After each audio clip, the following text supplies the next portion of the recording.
سے زیادہ عطا کر دے گا۔ اگر اللہ کی نعمتوں پہ اللہ کا شکر ادا نہ کیا، اللہ فرماتے ہیں ان عذابی لشدید، اللہ فرماتے ہیں پھر اللہ کے عذاب سے بچانے والا کوئی نہیں ہے۔ اللہ کا عذاب بڑا شدید عذاب ہے، اللہ کا عذاب بڑا سخت عذاب ہے۔ بندہ اگر اللہ کی پکڑ سے بچنا چاہتا ہے، اللہ کے عذاب سے بچنا چاہتا ہے، اللہ کا شکر ادا کیا کرنا۔ میرے تیرے محبوب پیغمبر امام الانبیاء حضرت محمد الرسول اللہ صلی اللہ علیہ وسلم ہے، اللہ نے دین کی دولت تو عطا کی ہے، مگر پیغمبر کو اللہ نے دنیا کی دولت دینا چاہی، مگر میرے پیغمبر نے انکار کر دیا۔ میرے تیرے محبوب پیغمبر کی چٹائی مبارک جو کھجور کے پتوں کے ساتھ بنی ہوئی ہے، میرے محبوب پیغمبر اس چٹائی پہ لیٹتے ہیں، اور میرے محبوب پیغمبر جب آرام فرماتے ہیں تو چٹائی کے جو پتے ہوتے ہیں میرے محبوب پیغمبر کے جسم کے اندر پیوست ہو جاتے ہیں، گہرے نشان پڑ جاتے ہیں۔ اللہ نے حضرت جبرائیل کو بھیج دیا، جا جبرائیل میرے محبوب پیغمبر کو جا کے آفر کر دے۔ حضرت جبرائیل تڑپ کے آگے کہتے ہیں محبوب جی دیکھو نا آپ کے جسم مبارک میں یہ کس طرح پیوست ہو گئے کھجور کے پتے۔ محبوب جی اللہ فرماتے ہیں میرا پیغمبر اگر آپ کی چاہت ہو، اگر آپ کی تمنا ہو تو میں پہاڑ کو آپ کے لیے سونے کا پہاڑ بنا دوں، اگر دنیا کی دولت چاہتے ہو بے شمار دولت عطا کر دوں، مگر میرے محبوب پیغمبر کی آنکھوں سے آنسو آ گئے۔ میرے محبوب پیغمبر فرماتے ہیں اللہ مجھے دنیا کی دولت نہیں چاہیے، اللہ مجھے دنیا کا مال نہیں چاہیے۔ اللہ فرماتے ہیں کیا چاہیے؟ فرمایا اتنا سارا دے دے اللہ کے ایک دن کھا لوں اور ایک دن بھوکا رہ جاؤں۔ اللہ نے پوچھا میرا پیغمبر ایک دن بھوکا رہنے کی وجہ کیا ہے؟ میرے محبوب پیغمبر فرماتے ہیں اللہ ایک دن بھوکا رہوں گا، جس دن بھوکا رہوں گا اس دن اللہ تیرا ذکر کروں گا، اور جس دن کھا لوں گا اس دن اللہ تیرا شکر ادا کروں گا۔ میرا دوست جس نبی کا امتی کہلاتا ہے، جس پیغمبر کا کلمہ پڑھتا ہے، وہ پیغمبر اللہ سے مانگتا ہے اللہ ایک دن کا کھانا دے اور ایک دن بے شک بھوکا رکھ لے، اگر ایک دن بھوکا بھی رہ جاؤں گا تو تیرا ذکر کرتا رہوں گا، اللہ تیرا شکوہ نہیں کروں گا، اللہ ایک دن کھا کے تیرا شکر ادا کروں گا، بھوکا رہوں گا پھر بھی تیرا شکر ہے، کھا لوں گا پھر بھی تیرا شکر ہے۔ میرے محبوب پیغمبر تو اللہ سے ایک دن کا مانگتے ہیں، اللہ نے ہمیں کتنا وافر مقدار میں دنیا کا اناج دے دیا، مگر پھر بھی اللہ کو یاد کرنے کے لیے تیار نہیں ہے۔ اللہ فرماتے ہیں فَاذْكُرُونِي أَذْكُرْكُمْ وَاشْكُرُوا لِي وَلَا تَكْفُرُونَ۔ اللہ فرماتے ہیں بندہ تو مجھے یاد کر میں تجھے یاد کروں گا، تو میرا ذکر کر میں تیرا ذکر کروں گا، بندہ تو مجھے یاد رکھ میں تجھے یاد رکھوں گا، پر میری ناشکری نہ کرنا، میں اللہ کا شکر کرتے رہنا، اگر ناشکری کر دی تو اس کا انجام بڑا برا ہونے والا ہے۔ حضرت ابراہیم کے لیے اللہ فرماتے ہیں شاکر لِأَنْعُمِی، میرا پیغمبر ابراہیم بھی میری نعمتوں کا شکر ادا کرنے والا ہے۔ میرے تیرے محبوب پیغمبر نے فرمایا اللہم اعنی علی ذکرک و شکرک و حسن عبادتک۔ اللہ کے پاک پیغمبر فرماتے ہیں کائنات کے لوگوں جب نماز پڑھا کرو، نماز سے فارغ ہونے کے بعد اللہ کے سامنے یہ التجا کیا کرو اللہ مجھے توفیق عطا فرما دے، اللہ میں تیرا ذکر بھی کروں، اللہ مجھے توفیق عطا فرما دے، اللہ میں تیرا شکر بھی کروں۔ ایک دن میرے تیرے محبوب پیغمبر امام الانبیاء حضرت محمد رسول اللہ صلی اللہ علیہ وسلم مسجد نبوی کے اندر موجود ہے، ساری رات میرے محبوب پیغمبر نے مصلی پہ قیام کیا ہے، میرے محبوب پیغمبر کے پاؤں مبارک زخمی ہو گئے، سوزش آ گئی، فجر کی نماز پڑھا کہ میرے محبوب پیغمبر میری تیری ماں عائشہ صدیقہ رضی اللہ تعالیٰ عنہ کے حجرہ کے اندر تشریف لائے ہیں۔ میری تیری ماں عائشہ صدیقہ فرماتی ہیں میں نے دیکھا اپنے محبوب کے پاؤں کو وہ زخمی ہو چکے ہیں، میری آنکھوں سے آنسو جاری ہو گئے۔ میں آگے بڑھ کے اپنے محبوب پیغمبر سے کہتی ہوں میرا محبوب پیغمبر جی، اے اللہ کے محبوب پیغمبر جی، ساری رات کیوں اللہ کی عبادت کرتے ہو، ساری رات کیوں قیام کرتے ہو؟ میرے محبوب پیغمبر نے جواب میرے ارشاد فرمایا افلا اکون عبدا شکورا۔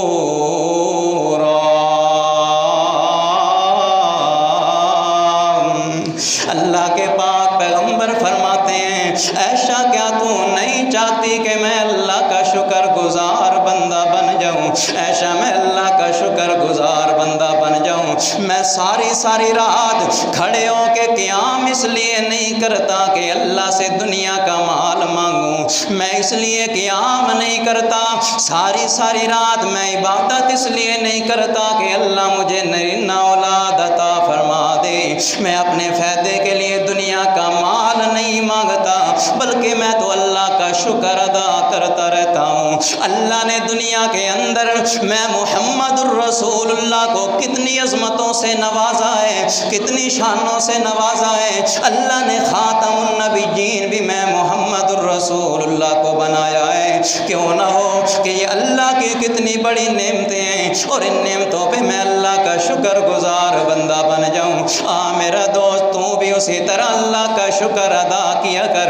ہاں جانتے ہم ضرور ہیں کہ ساری زندگی اللہ کا شکر ادا کرتے رہ جائیں، دنیا کے سارے کام کاج چھوڑ کے رات دن ایک کر کے مصلے پہ کھڑے رہیں اور اللہ کا شکر ادا کرتے رہیں، کسی ایک نعمت کا شکر ادا نہیں ہو سکتا، مگر یار کوشش تو کیا کرنا اللہ کا شکر ادا کرتے ہوئے۔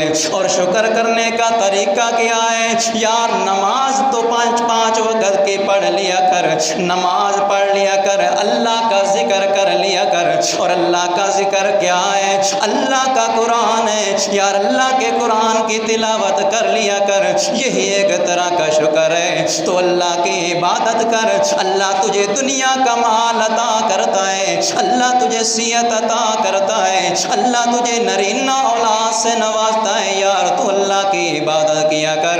تیرا کام اللہ کی عبادت کرنا ہے، اللہ کا کام تجھے عطا کرنا ہے، اسی چیز کا نام شکر ہے۔ آنا میرا دوست اندہ اللہ کی عطا کردہ نعمتوں پہ شکر ادا کیا کرو۔ اللہ کا قرآن فرماتا ہے ان ابراہیم کان امۃ قانتا للہ حنیفا۔ میرا پیغمبر ابراہیم امام تھا، میرا پیغمبر ابراہیم میں اللہ کی اطاعت کرنے والا تھا، میرا پیغمبر ابراہیم میں اللہ کی اطاعت گزاری کرنے والا تھا، میرا پیغمبر ابراہیم ساری دنیا کو چھوڑ کے میں اللہ کے در پہ جھکنے والا تھا، میرا پیغمبر ابراہیم میں اللہ کے ساتھ غیر اللہ کو شریک نہ کرنے والا تھا۔ فرمایا شاکر لانعمی، ابراہیم پیغمبر شکر ادا کرنے والا تھا۔ اور اللہ کا قرآن کیا فرماتا ہے؟ لئن شکرتم لازیدنکم ولئن کفرتم ان عذابی لشدید۔ اللہ کا قرآن کہتا ہے بندہ میں اللہ کا شکر ادا کرنا، میں اللہ بہت زیادہ عطا کروں گا۔ پہلے اگر تیرے پاس ایک گاڑی ہے اللہ کا شکر ادا کیا کر، اللہ دو کر دے گا۔ پہلے ایک پلاٹ ہے اللہ کا شکر کرنا تیرا کام ہے، اللہ دو کر دے گا، اللہ زیادہ کرے گا۔ ساری دنیا کی بات تو جھوٹی ہو سکتی ہے مگر اللہ کے قرآن کی بات جھوٹی نہیں ہو سکتی، اللہ کا فرمان غلط نہیں ہو سکتا۔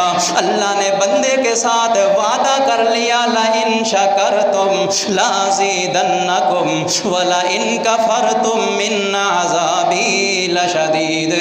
ڈبل فائدہ ہوگا، ایک تو اللہ بہت زیادہ عطا کرے گا، دوسرا اللہ اپنے اپنے عذاب سے محفوظ رکھ لے گا۔ میرے تیرے محبوب پیغمبر امام الانبیاء حضرت محمد الرسول اللہ صلی اللہ علیہ وسلم نے فرمایا، بنی اسرائیل کے 3 بندوں کا واقعہ آپ حضرات سنتے رہتے ہو گے علماء سے۔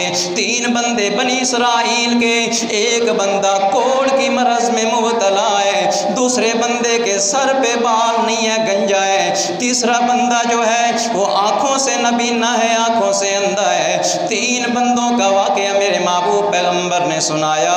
میرے آقا فرماتے ہیں اللہ نے ان تینوں بندوں کا امتحان لینا چاہا، اللہ نے ایک فرشتے کو بھیج دیا انسانی شکل میں۔ وہ فرشتہ سیدھا آ گیا اس بندے کے پاس جو کوڑی ہے، کوڑ کی مرض میں مبتلا ہے۔ اللہ کا فرشتہ آ گیا، آ کے اس بندے سے پوچھتا ہے تجھے سب سے زیادہ کون سی چیز محبوب ہے؟ وہ بندہ کہتا ہے مجھے اور کون سی چیز محبوب ہو سکتی ہے؟ کوڑ کی مرض میں مبتلا ہوں، جس جگہ پہ جاتا ہوں پاس بیٹھنے کوئی نہیں دیتا، میرے ساتھ کوئی بات کرنے کے لیے تیار نہیں ہوتا۔ اللہ اگر مجھے یہ مرض سے نجات دے دے، اس سے بڑی اور چیز مجھے کیا چاہیے؟ اس فرشتے نے ہاتھ پھیرا، وہ بندہ ٹھیک ہو گیا، کوڑ کی مرض ختم ہو گئی، خوبصورت نوجوان بن گیا۔ پھر فرشتے نے پوچھا دنیا کے مال میں تجھے کیا چیز پسند ہے؟ وہ بندہ کہنے لگا مجھے اونٹ پسند ہے۔ اس فرشتے نے ایک گابن اونٹنی بھی اس بندے کے حوالے کر دی ہے۔ اللہ کے پاک پیغمبر نے فرمایا اور فرشتہ جاتے ہوئے کہنے لگا اللہ اس اونٹنی میں تیرے لیے برکت رکھ دے، اللہ زیادہ برکتیں عطا کرے۔ پھر چلا گیا دوسرے بندے کے پاس جو سر سے گنجا ہے، اس بندے کے پاس جا کے یہی سوال کیا ہے، اس نے سر کے بال مانگ لیے، فرشتے نے ہاتھ پھیرا، سر کے بال خوبصورت اللہ نے سر پہ بال اگا دیے ہیں۔ پھر پوچھا کیا چاہیے؟ وہ کہتا ہے مجھے ایک گائے چاہیے، فرشتے نے ایک گابن گائے دے دی ہے۔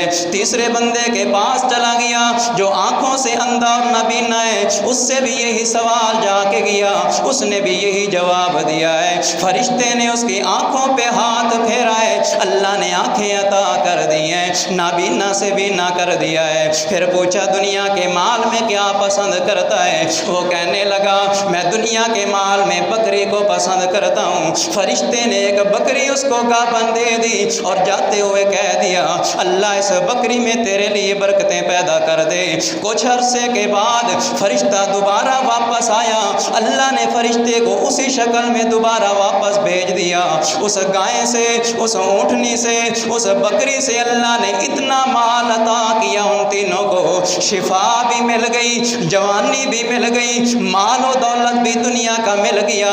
اللہ تو آزمائش کرنا چاہتا ہے نا، میرا بندہ میرا شکر ادا کرتا ہے یا میں اللہ کی ناشکری کرتا ہے۔ فرشتہ دوبارہ آ گیا، پھر آ کے فرشتے نے سوال کیا اس کوڑ کے مرض والے بندے سے، کہنے لگا میں مسافر بندہ ہوں، میرے پاس سے مال زاد راہ جو ہے وہ ختم ہو گیا ہے، مسافر بندہ ہوں، وطن پہنچنا چاہتا ہوں، میرے پاس تو کوئی مال بھی نہیں ہے، اگر تو مجھے ایک اونٹ دے دے میں اپنی منزل پہ پہنچ سکتا ہوں۔ وہ کہنے لگا جا جا جا جا، میں تجھے نہیں دیتا، یہ دنیا کا مال میں نے تیرے لیے جمع نہیں کیا بلکہ اپنے لیے جمع کیا ہے، اپنی اولاد کے لیے جمع کیا ہے۔ اس نے دھتکار دیا، فرشتہ کہنے لگا او اللہ کے بندے اس وقت کو یاد کر جب کوڑ کی مرض کے اندر مبتلا تھا، دنیا کے مال کا ذرہ تیرے پاس موجود نہ تھا، اللہ نے تجھے مرض سے نجات بھی دے دی اور اللہ نے دنیا کا مال بھی دے دیا ہے۔ اس وقت وہ کہنے لگا جا جا، نہ میں کوڑ کی مرض میں مبتلا تھا، میں تو پدیشی سی طرح خوبصورت ہوں، اور نہ مال، نہ اللہ نے بعد میں مجھے مال عطا کیا بلکہ جدی پشتی یہ سارا مال میرا ہے۔ فرشتہ کہنے لگا اگر تو جھوٹ بولتا ہے اللہ تجھے ویسا ہی کر دے جیسا پہلے تو تھا۔ فرشتے نے بد دعا کی، وہ دوبارہ کوڑ کی مرض کے اندر مبتلا ہو گیا، اللہ نے سارا مال بھی اس سے واپس چھین لیا۔ دوسرے بندے کے پاس فرشتہ چلا گیا جو سر سے گنجا تھا، اس سے بھی جا کے یہی سوال کرتا ہے، اس نے بھی یہی جواب دیا۔ فرشتہ کہنے لگا اگر تو جھوٹ بولتا ہے اللہ تجھے ویسا ہی کر دے جیسے تو پہلے موجود تھا۔ اللہ نے دوبارہ گنجا کر دیا، سارا مال واپس چھین لیا۔ تیسرے بندے کے پاس چلا گیا جو آنکھوں سے نبی نہ تھا، اللہ نے بینائی عطا کی اور دنیا کا مال عطا کیا۔ اس نے جا کے سوال کیا میں مسافر بندہ ہوں، مجھے ایک بکری چاہیے۔ اس بندے نے کہا اللہ کا لاکھ لاکھ شکر ہے جس اللہ نے مجھے اتنا مال دنیا کا عطا کیا ہے، اگر تو مجبور ہے، اگر تو مسافر ہے تو جتنا مال چاہے لے جا، میں تجھے منع نہیں کروں گا۔ اس بندے نے اللہ کا شکر ادا کیا۔ فرشتہ کہنے لگا جا جا، مجھے مال کی کوئی ضرورت نہیں ہے، اللہ نے تیری رضا کا اعلان کر دیا ہے، اللہ تجھ سے راضی ہو گیا، ان دونوں سے ناراض ہو گیا۔ اگر تو نے اللہ کا شکر ادا کیا ہے اللہ اس سے زیادہ اور تجھے عطا کرے گا، کیونکہ اللہ کا قرآن کہتا ہے لَإِن شَكَرْتُمْ لَأَزِيدَنَّكُمْ وَلَإِن كَفَرْتُمْ مِنَّ عَذَابِي لَشَدِيدٌ۔ اللہ کا قرآن کہتا ہے شَاكِرًا لِّأَنْعُمِي، میرا پیغمبر ابراہیم اللہ کی نعمتوں کا شکر ادا کرنے والا تھا، اور فرمایا اجتباہ وہداہ الی صراط مستقیم۔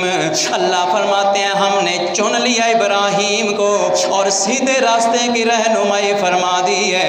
اللہ نے پیغمبر ابراہیم کو صراط مستقیم عطا کر دیا۔ یہ وہی صراط مستقیم جو آج ہم ہر نماز کی ہر رکعت میں ہم اللہ سے مانگتے ہیں اہدنا الصراط المستقیم صراط الذین انعمت علیہم، اللہ سے ہر رکعت میں مانگتے ہیں، پھر اللہ ہمیں صراط مستقیم عطا کرتے ہیں۔ مگر پیغمبر ابراہیم کو اللہ نے بن مانگے صراط مستقیم عطا کر دیا ہے، اور پھر فرمایا وَآتَيْنَاهُ فِي الدُّنْيَا حَسَنَةً وَإِنَّهُ فِي الْآخِرَةِ لَمِنَ الصَّالِحِينَ۔ اللہ کا قرآن کہتا ہے وَآتَيْنَاهُ فِي الدُّنْيَا حَسَنَةً، ہم نے دنیا کے اندر بھی بھلائی کا وعدہ کر لیا ابراہیم سے، دنیا کے اندر بھی بڑی خوبیوں سے نوازا، دنیا کے اندر بھی بھلائیوں سے نوازا ہے، اور آخرت کے اندر وَإِنَّهُ فِي الْآخِرَةِ لَمِنَ الصَّالِحِينَ۔ اللہ کا قرآن کہتا ہے آخرت کے اندر بھی ابراہیم پیغمبر نیک لوگوں میں شامل ہوگا۔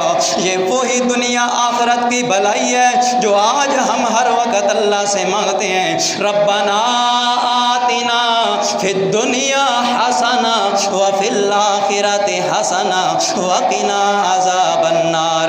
اللہ نے پیغمبر ابراہیم کو بن مانگے عطا کر دی ہے۔ اللہ نے پھر میرے محبوب پیغمبر کو مخاطب کر کے فرمایا، اللہ نے پیغمبر ابراہیم کی عظمتوں کو بیان کر کے، پیغمبر ابراہیم کو مقام کو بیان کر کے، پیغمبر ابراہیم کی شان کو بیان کر کے میرے محبوب پیغمبر کو حکم ارشاد فرمایا ہے۔ اللہ کا قرآن کہتا ہے ثم اوحینا الیک ان اتبع ملت ابراہیم حنیفا، ان اتبع ملت ابراہیم حنیفا۔ اللہ فرماتے ہیں پھر میرا محبوب پیغمبر ہم نے آپ کی طرف وحی کر دی ان اتبع ملت ابراہیم حنیفا، ہم نے آپ کی طرف یہ وحی کر دی کہ میرا پیغمبر آپ بھی ملت ابراہیمی کی پیروی کرنے والے بن جائیں، اور فرمایا کون ابراہیم جو حنیف بھی تھا، ما کان من المشرکین، فرمایا وہ شرک کرنے والوں میں سے نہ تھا، وہ مشرکوں میں سے نہ تھا۔ میں آپ احباب کے سامنے یہ بیان کر رہا ہوں کہ اللہ نے پیغمبر ابراہیم کا تذکرہ قرآن مقدس کے اندر اتنا زیادہ کیوں کیا ہے؟ کیونکہ پیغمبر ابراہیم کی شخصیت وہ شخصیت ہے جو متفق علیہ شخصیت ہے، پیغمبر ابراہیم کی شخصیت وہ شخصیت ہے جو ایسی آئیڈیل شخصیت ہے جس پہ سارے آسمانی مذہب کے لوگ مانتے ہیں، فرمایا یہودی بھی مانتے ہیں، عیسائی بھی پیغمبر ابراہیم کو مانتے ہیں، مشرکین مکہ بھی مانتے ہیں، حالانکہ یہودی حضرت موسیٰ کو مانتے ہیں، عیسیٰ علیہ السلام کو ماننے کے لیے تیار نہیں نہیں ہیں، میرے تیرے محبوب پیغمبر کو ماننے کے لیے تیار نہیں ہیں۔ عیسائی ہیں، وہ عیسیٰ کا کلمہ پڑھتے ہیں مگر میرے پیغمبر کو ماننے کے لیے تیار نہیں ہیں۔ حضرت موسیٰ پہ ایمان لانے کے لیے تیار نہیں ہیں، مگر اس سب کے باوجود وہ سارے کے سارے پیغمبر ابراہیم کو مانتے ہیں۔ مشرکین مکہ نے میرے محبوب پیغمبر کی نبوت کا انکار کر دیا، میرے محبوب پیغمبر کی رسالت کو جھٹلایا ہے، مگر وہ بھی اس بات کا دعویٰ کرتے ہیں کہ ابراہیمی ہم ہیں، ابراہیم سے محبت کرنے والے ہم ہیں۔ یہودیوں کا یہ دعویٰ ہے، عیسائیوں کا بھی یہی دعویٰ ہے۔ یہ مشرکین کا اور غلط عقیدہ رکھنے والوں کا، بدعتی لوگوں کا یہ پرانا وتیرہ چلا آ رہا ہے، اپنے شرک والے اعمال کو، شرک والے افعال کو، بدعات والے افعال کو لوگوں کو پھنسا کے لوگوں میں اپنے افعال کو مقبول بنانے کے لیے وہ کیا کرتے ہیں، اپنی منسوبیت کرتے ہیں انبیاء کی طرف، اپنے آپ کو منسوب کرتے ہیں اولیاء کی طرف، اس لیے کہ ہمارے یہ افعال بدعات اور رسومات کو لوگ مان لیں۔ جب ہم نبی کا نام لیں گے، جب ہم ولی کا نام لیں گے، لوگ سمجھیں گے کہ یار یہ تو سچے عاشق ہے نبی کے، لوگ سمجھیں گے یہ سچے عاشق ہے ولی کے اور ہماری بات کو مان لیں گے۔ یہی روش اختیار کی یہودیوں نے، یہی روش اختیار کی عیسائیوں نے، یہی روش اختیار کی مشرکین مکہ نے، مگر اللہ کے قرآن نے یہود و نصارہ اور مشرکین مکہ کو اتنا خوبصورت انداز میں جواب دیا ہے۔ اللہ کا قرآن کہتا ہے ما کان ابراہیم یہودیا ولا نصرانیا ولکن کان حنیفا مسلما وما کان من المشرکین۔ اللہ کا قرآن کہتا ہے کائنات کے لوگوں، میرا پیغمبر نہ یہودی تھا، میرا پیغمبر ابراہیم نہ عیسائی تھا، میرا پیغمبر ابراہیم کون تھا؟ فرمایا حنیفا مسلما، میرا پیغمبر تو حنیف تھا، میرا پیغمبر ابراہیم تو مسلمان تھا۔